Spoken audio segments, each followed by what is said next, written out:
नमस्कार साथियों, स्वागत है आप सभी का अंकित इंस्पायर इंडिया पर। मैं हूं अंकित अवस्थी। इंडिया और चाइना की जब बात होती है तो आप लोग अक्सर कुछ ऐसी सुर्खियां देखते हैं। क्या भारत का चीन को उसी की भाषा में जवाब, साउथ चाइना सी में हमने सबमरीन पहुंचा दी, भारत के खिलाफ खतरनाक मैत्रे में कामयाब हुआ चीन, फिर हमारे खिलाफ तालिबान से हाथ मिला लेता है। हम कभी न्यूज़ सुनते हैं तो हमारी सेना को कमजोर करने के लिए गोरखाओं को अपनी सेना में शामिल करने का प्रयास कर रहा होता है। हमारे जहां जहां ठिकाने हैं उनको ट्रैक करने के लिए अपनी जासूसी की खबरें भेज रहा होता है। हमारी किसी भी न्यूज़ में कभी ये नहीं फील होता कि इंडिया और चीन के बीच सब कुछ नॉर्मल है। हमेशा ऐसा लगता है कि इनके बीच में डॉजर हेड है, एक दूसरे के खिलाफ एकदम कट्टर होकर लगे हुए हैं। रिसेंटली भी हमने ऐसी कोई सुर्खियां कवर की हैं, जैसे रिसेंटली आपको याद होगा चीन के द्वारा, चीन की जो मिनिस्ट्री है उसके द्वारा भारतीय सिखों का मजाक बनाया गया था। हालांकि भारत के द्वारा जब तीव्र तरीके से प्रतिक्रिया दी गई तो उन्होंने उस चीज को हटा लिया था। ठीक है, अच्छा, ये सारी चीजें हमें समझने में तो आती है कि चीन के साथ भारत का जो भी मामला है वो हमेशा झगड़ने वाला ही है।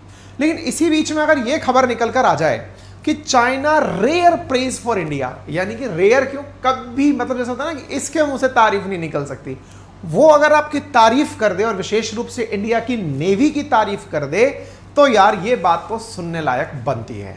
आप यहां पर खबर देख सकते हैं, embassy of People's Republic China in India, और ये यहां लिखते हैं truly appreciate the timely help.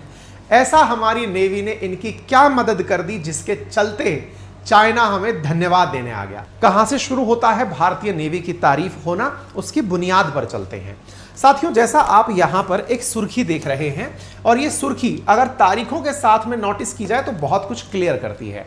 यहां एबीसी न्यूज की खबर है और ये 17 मई की खबर है। आज 19 मई को आप ये खबर सुन रहे हैं मुझसे। 17 मई की खबर क्या है कि स्टेट मीडिया जो चाइना की है उसने रिपोर्ट किया। स्टेट मीडिया बोले तो चाइना का सरकारी समाचार पत्र, उसने लोगों को बताया, क्या बताया कि इंडियन ओशन में उनकी एक बोट डूब गई है और उसमें 39 लोग सवार थे, वो भी डूब गए हैं। Chinese fishing boat sink in Indian Ocean और बोट जो है वो मिस हो गई है। आप यहां पर तमाम जगह से खबर देख सकते हैं। ठीक है साहब, यहां पर चाइनीज स्टेट मीडिया सीसीटीवी जो है उसने खबर दी। 39 लोग जो डूबे उनके अंदर 17 लोग चाइना से थे, 17 लोग इंडोनेशिया से थे और 5 लोग फिलीपींस से थे। ऐसी रिपोर्ट निकलकर बाहर आई। ये बात जब बाहर निकलकर आई तो इंडियन ओशन में जगह तलाशी गई, कौन सी जगह जहाज डूबा। तो साहब आपके सामने ये तो रहा पूरा इंडियन ओशन, एक तरफ अफ्रीका, ऑस्ट्रेलिया, इंडिया, बीच में इंडियन ओशन। इस इंडियन ओशन में स्पॉट किया गया, उसे कहां स्पॉट किया गया, मालदीव के दक्षिण में। यहां देखिए श्रीलंका, श्रीलंका से मालदीव, मालदीव के दक्षिण में इसे स्पॉट किया गया।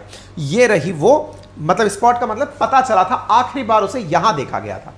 कहां जा रही थी ये, आप अगर इस ट्रैक को देखें, अच्छा ध्यान से अगर आपने सुना हो तो ये फिशिंग बोट थी। फिशिंग का मतलब ये फिश पकड़ने के लिए आई हुई बोट थी। इनके रास्ते बहुत लंबे हैं, इनकी कहानी भी बताएंगे, इनका फिशिंग उद्योग क्या है वो भी बताएंगे।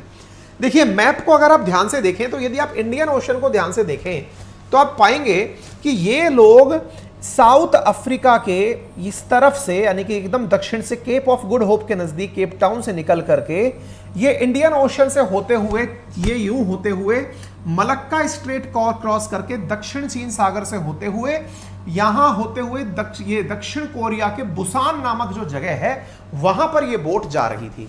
साथियों ये बोट 5 मई को यहां से चली थी। कब चली थी? 5 मई को।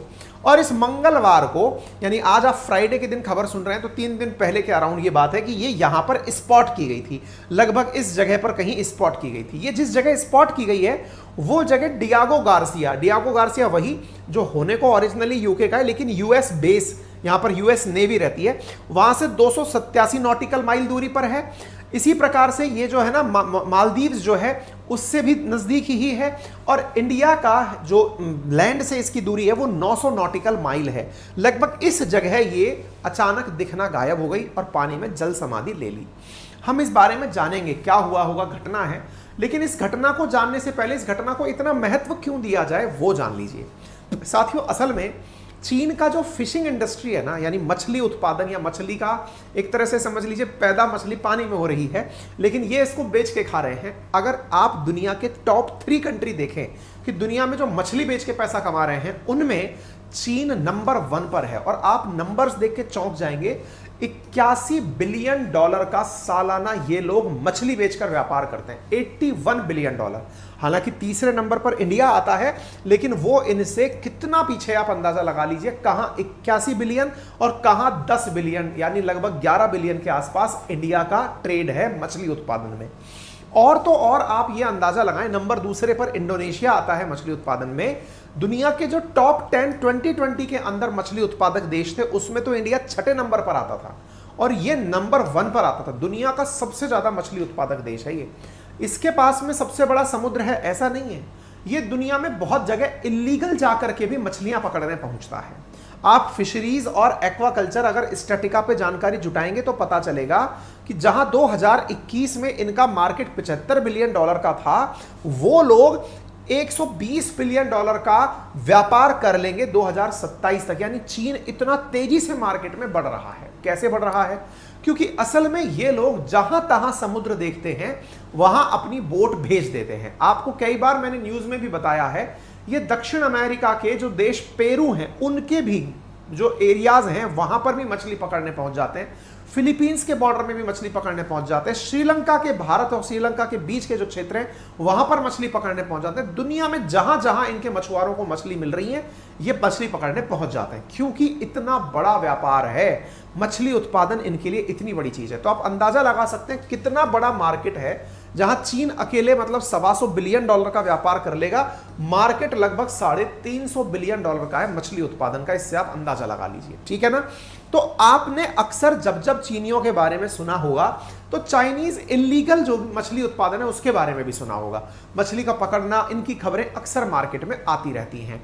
अब ये तो हम नहीं कह सकते कि ये दक्षिण अफ्रीका से इलीगल फिशिंग कर कर आ रहा होगा, लेकिन खबर ये आई कि ये मछली पकड़ने गया हुआ था और वहां से मछली लेकर इंडियन ओशन से होकर के स्ट्रेट ऑफ मलक्का के बाद साउथ चाइना सी और दक्षिण कोरिया के बुसान शहर जा रहा था। जब ये खबर चीनियों को पता चली तो इन लोगों ने आसपास के देशों को इन्फॉर्म करना शुरू किया और कहा कि जो भी देश हमारी मदद करे कृपया आगे आए। ऐसी स्थिति में इनके राष्ट्रपति शी जिनपिंग और प्रधानमंत्री सब ने इंफॉर्मेशन आसपास के क्षेत्रों में देना शुरू किया। चाइना के द्वारा 17 मई को लोगों से कहा गया कि आप लोग आगे आएं और हमारी मदद करें।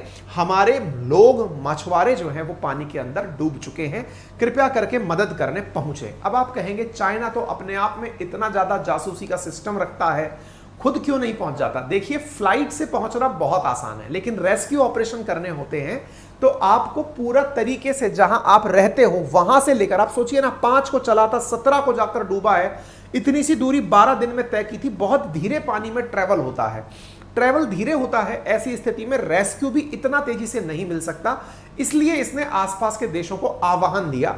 इनमें से इसने Australia, Sri Lanka, Maldives, Indonesia, Philippines और भी जितनी कंट्रीज हैं, इन सबसे कहा कि आप लोग हमारे 39 मछुआरे डूब गए हैं, इनको बचाने के लिए आगे आइए। चाइना के द्वारा अपनी तरफ से भी 2 एडिशनल जहाज भेजे गए, लेकिन उसका कोई लॉजिक नहीं है ना, उनके जहाज जब तक आएंगे तब तक तो खेला हो लिया था। ऐसी स्थिति में सारे देशों के द्वारा जब अलर्ट दिया गया तो चाइना ने इंडिया से भी कहा कि यदि आप हमारी 39 जो मछुआरे खोए हैं उन्हें ढूंढवाने में मदद कर दें तो ये बहुत बड़ी मदद होगी। इस बात को भारत ने स्वीकार किया। भारत ने इनके आंसर को, इनके जो इमरजेंसी कॉल था, इसको आंसर देते हुए अपना एक खोजी एयरक्राफ्ट लॉन्च कर दिया। भारत की तरफ से भारत का जो P8I जो हमारा मतलब जाकर के खोजने वाला P8I एयरक्राफ्ट है इंडियन नेवी का, जो कि टोही विमान के रूप में कार्य करता है, समुद्र के ऊपर बिल्कुल गिद्ध की सी नजर रखता है, मौसम खराब भी हो तो भी ये टर्बुलेंस के नीचे भी लोगों को ढूंढ सकता है। ये अमेरिका का प्रोडक्ट है और हमने इसे बहुत बड़ी डील में लिया था। ये वो प्रोडक्ट है असल में जो हमने चीन पर निगरानी रखने के लिए लिया था, लेकिन चीन के लोगों को बचाने के काम में आ गया। कहा ना मैंने, तुर्की के साथ भले ही हमारी कितनी भी दुश्मनी हो, लेकिन जैसे ही वहां पर भूकंप आया, इंडिया ह्यूमैनिटेरियन असिस्टेंस देने पहुंच गया।